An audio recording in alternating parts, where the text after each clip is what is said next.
good afternoon, everyone. Thanks for coming out. I'm Colonel Phil Gates, Garrison Commander here at USAG Japan. And what we're doing, we're holding a town hall to talk about the hazards of lead-based paint and what's going on in the Army with regard to lead-based paint, particularly in Army family housing. So we'll get started. I've got a set of slides that we'll go through today. I'm going to lay out the problem for us, and as we go through it, at the end we'll have any questions that anyone may have at the end. And also we're recording this so we can share it. Out online for anyone who was unable to come today. So we'll start off, and I have the first slide, please, and this is our agenda that we will follow. Okay, you already did that. Okay, so we'll go to the second slide. And so, as everyone may or may not be aware, since we are over here in Japan, that there's been some recent media reports that came out about lead-based paint. And so back on the 16th of August, there was a report that came out by Reuters, and it really talked about instances of elevated lead levels in children and some of the serious health effects that children may have that's related to lead exposure. And in the article really drilled in on children living in Army family housing. I mean, so this came out on the 16th of August, and the report was discussed on the 17th of August in the Army Times, and that generated a lot of interest, as it should, from our government, and several congressional members were interested in seeing and hearing what the Army is doing to mitigate the exposure of lead-based paint in our Army family housing. So that's kind of what got this all started, and it prompted a series of activities. And so I'll run through that in a minute, but first of all, if we go to the next slide, let me talk about where lead hazards come from. So a long time ago, in 1978, lead-based paint was outlawed. It was widely used in construction of residential homes before that, but in 1978 it became a federal law banning the sale of lead-based paint. And so one of the things about lead-based paint is the second bullet there, the third bullet on the chart. As long as the paint remains encapsulated and is in good condition, it's very limited hazard. But there is hazard of ingesting lead if you have an instance where paint is deteriorating or damaged, and it could release lead into the environment, which then could be ingested into the body, causing hazards. There's other sources of lead hazard, not just lead-based paint. Of course, drinking water can sometimes contain lead. Lead can be in some workplaces. And then, you know, even back when I was a kid, we used to have painted wooden toys, and some of these painted wooden toys and such had lead-based paint in them as well. So many different sources from lead, and that's kind of where it comes from. So this next chart, I'll get into what the situation here is at Camp Zama and our facilities we have across U.S. Army Garrison Japan. And so we're really drilling in on Army family housing. So this slide has a series of questions that I'll just give the answer to as we look at what we have. So how many Army family housing units built before 1978 still exist on our installation? And that's here at Camp Zama. Camp Zama is the only location out of 15 in U.S. Army Garrison Japan that has Army family housing. So this is what we're focused in on. And so the answer to that question, there is 21 homes in Camp Zama in Sagamihara family housing area that have lead-based paint in them. And all of these homes were built prior to 1978. So the second bullet on there talks about how many have already been mitigated. Well, the answer to that is there's 13 homes that have already had some mitigation or abatement of lead-based paint done in them. And these 13 homes are the oldest in the inventory, built prior to 1978, with 10 of those homes actually built in 1955. I mean, so, and you can imagine where those homes are. They're up on Eagle's Nest, and that area is where the oldest of our homes are. The next bullet down, what are we going to do in the next 5 years? Well, the 8 other homes out of the 21, so you have 13 homes with lead-based paint that's occupied right now. We have 8 that are not occupied right now, and they're awaiting demolition. So they're on the demolition list, and they will come down. No one lives in those homes. And if you're a member of the SHA community, you know a lot of the old houses around the surrounding perimeter of SHA have all come down, like over the last year. Numerous houses have come down. Those are the types of houses we're talking about. We're getting rid of those in the inventory as quickly as possible. Bottom line here is there's only 13 occupants at Camp Zama that live in a house with lead-based paint. And those are the old houses up in Eagle's Nest. I mean, so the last question on the page, it says, how often do they inspect these buildings? And this is just a couple of data points of how we go about doing it. So our DPW Operation Maintenance Division, or O&M Division, and our engineering division, they conduct inspections and sampling and testing for lead-based paint prior to beginning any new projects in these older homes that have potential to disturb any lead-based paint or suspected material that's in there.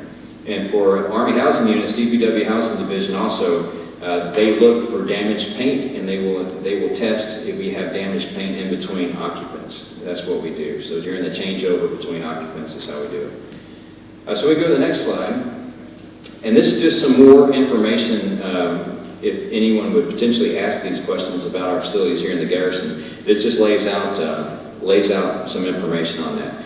And so the first one is, what do we tell the residents of the houses that were built in 1978? So for the 13 people that live in houses that are older than 1978, we do provide them a hazard communication notice and awareness sheet that addresses how to protect yourself from lead-based paint exposure, and then how to recognize if you do have an issue of lead-based paint.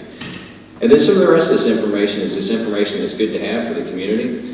And so the next question is, was the Child Development Center built before 1978? The answer to that question is no. Actually, it was not. So we have two CDCs here, Building 691 on Camp Zama and SHA Building 107. They were both constructed in 1990 and 1984, both well after the lead-based paint became illegal by federal law.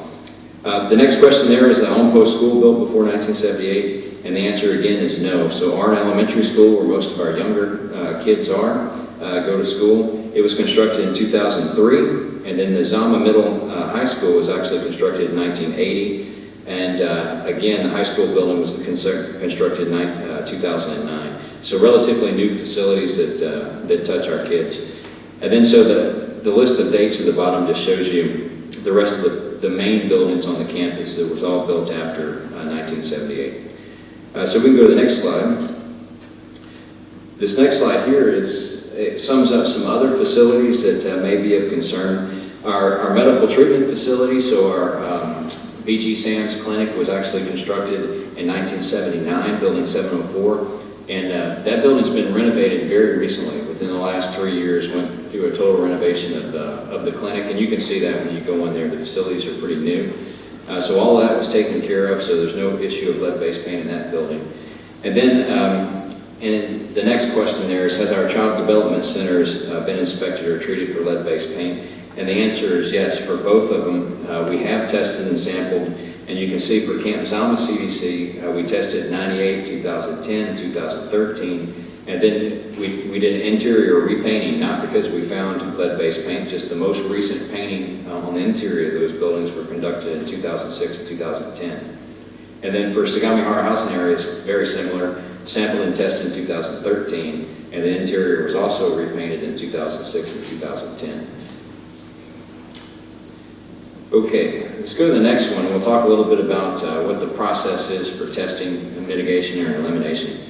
And so if anyone's wondering how a home is screened or tested for possible lead hazard, so what we would do when we test a home, we have a qualified risk assessor who visually inspects for paint damage and then takes samples of undamaged or damaged areas of paint. Those samples are tested and it comes back and let us know if there's actually lead in the paint. And they also do other things like they take dust samples in areas where children may contact damaged paint. This sort of place would be something around that's a friction point, if you will, like a door facing or a window or something that may produce lead dust as the paint wears. We do a wipe sample on that to ensure we don't have lead in those areas. And they may actually, the risk assessor, depending on what he finds in terms of damaged paint, may look outside and take soil samples around the house.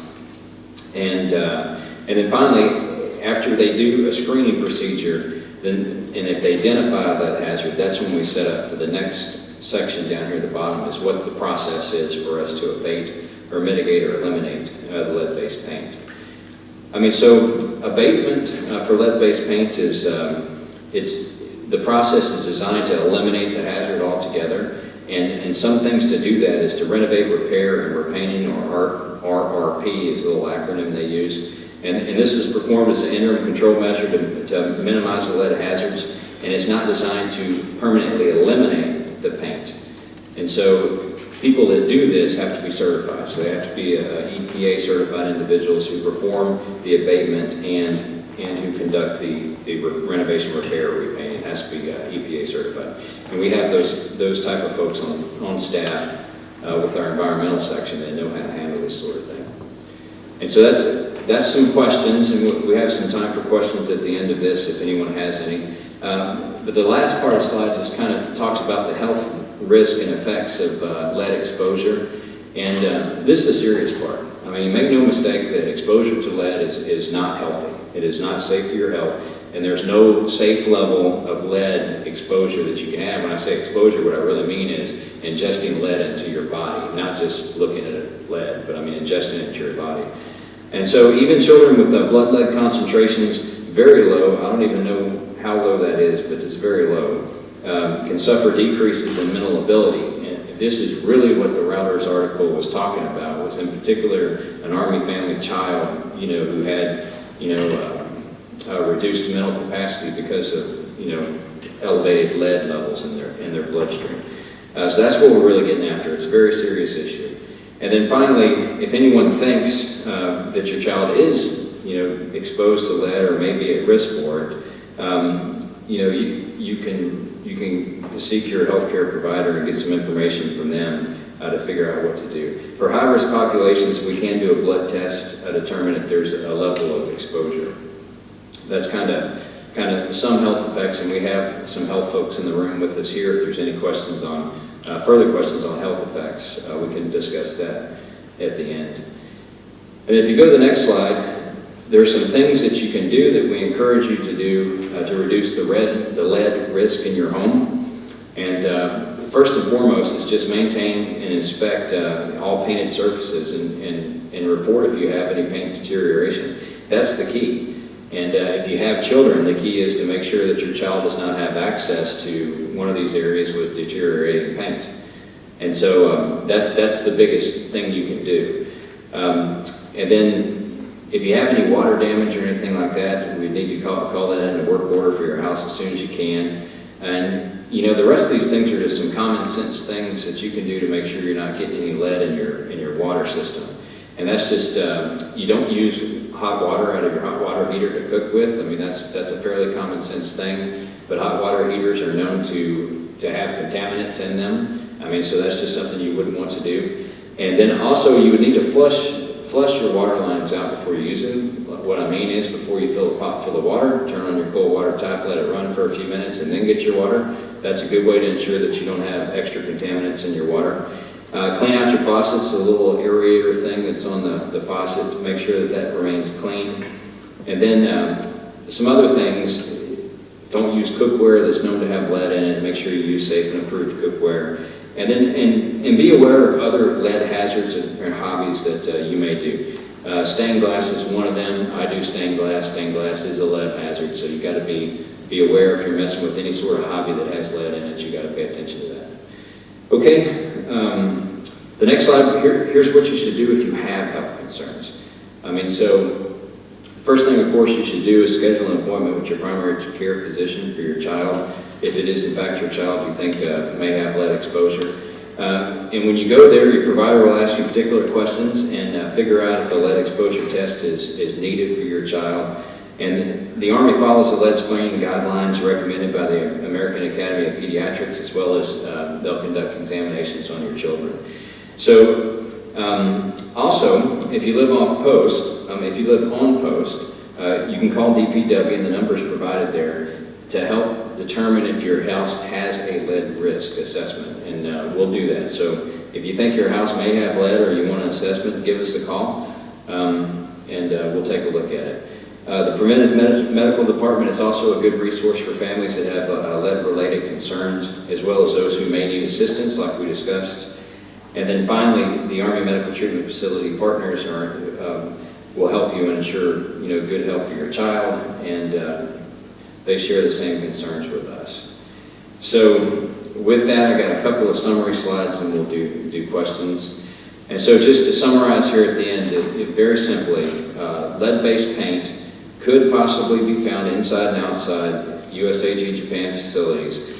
Any painted surface before 1979. It could be on road surfaces, it could be on construction projects, it could be in demolition debris. But the most important thing is lead-based paint is not hazardous if it's in good condition and not disturbed.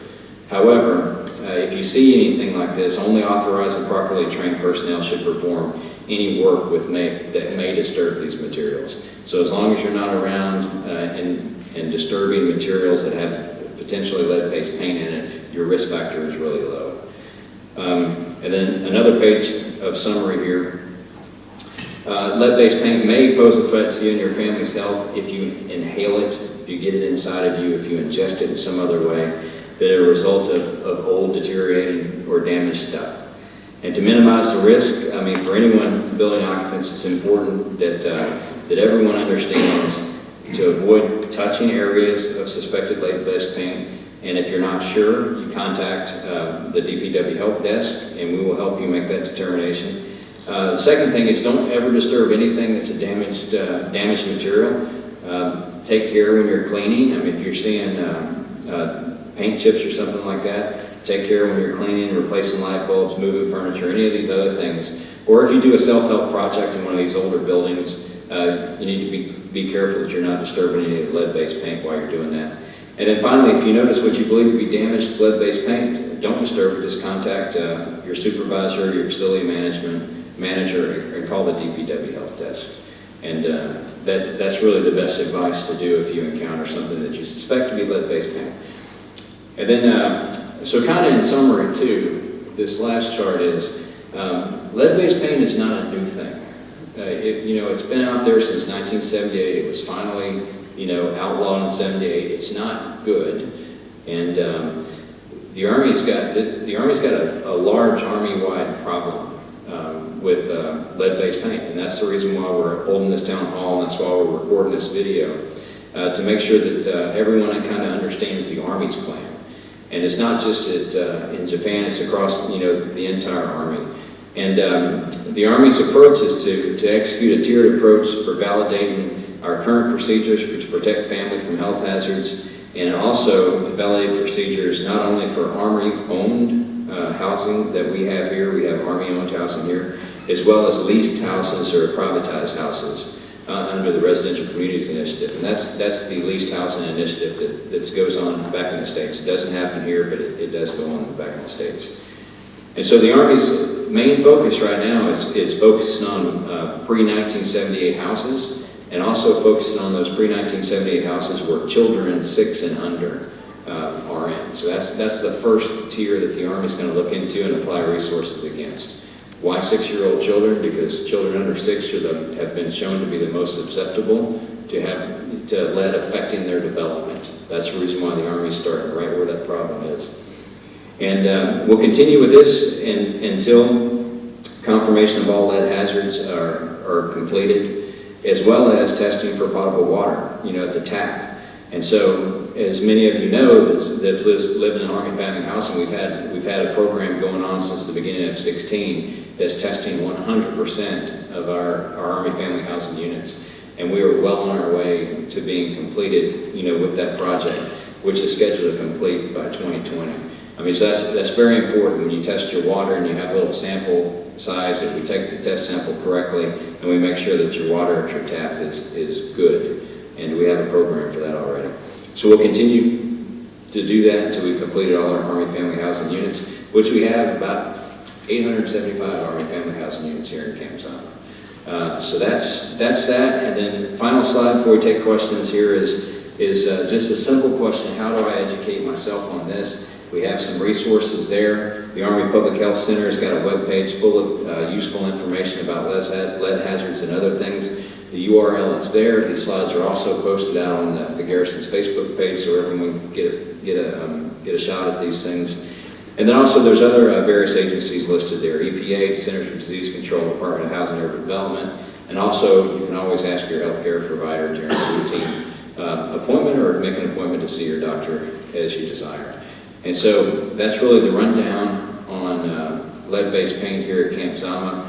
And then the fortunate thing is our facilities, although old, most of them are not in the category where lead-based paint is a problem. I say most of them, I'm talking about Army family housing units, are not in the category where we think we have a problem.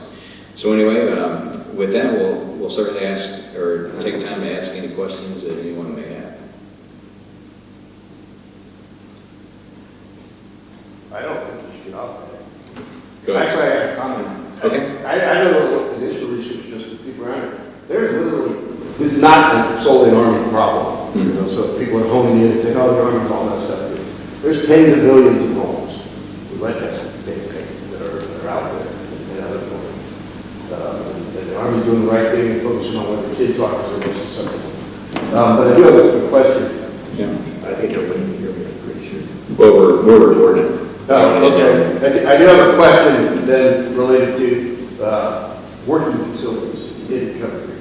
The vast majority is working 101 and 102, which I'm pretty sure are pretty 78. They are. So I know that they're all the priorities. Are we going to get to those? Yes, I mean, we actually will get to those, right? And for 102 and 101, I mean, the best thing that can happen to us is to get our Milcon project to rebuild the headquarters buildings, and that will totally eliminate any risk of lead. But in the meantime, the same rules apply. I mean, so if you think you're in, if you're in your workplace and there is chipping paint or something like that where you think that there's a risk, have your facility manager, your S4, call the DPW help desk. We'll come out. Step one is to assess it, and the environmental team will come out and assess what that problem is. We'll get it tested, and then we'll get it painted over and encapsulated. Is the quickest thing to do, is to paint over it and seal it up. So you're exactly right. I mean, there are old Army facilities that do have lead-based paint in it. I mean, I'm saying Army facilities, but you're exactly right too. Most industrial workplaces, if they were around before 1978, pose as a health concern because of lead-based paint. I mean, so best thing to do is if you see it, call it in and let us know where we have areas of deteriorating paint, and just don't mess with it. If you just don't mess with it, you report it, we'll get it taken care of. All right. Any other questions? Good. Going once, going twice? Good. Okay. Thank you very much.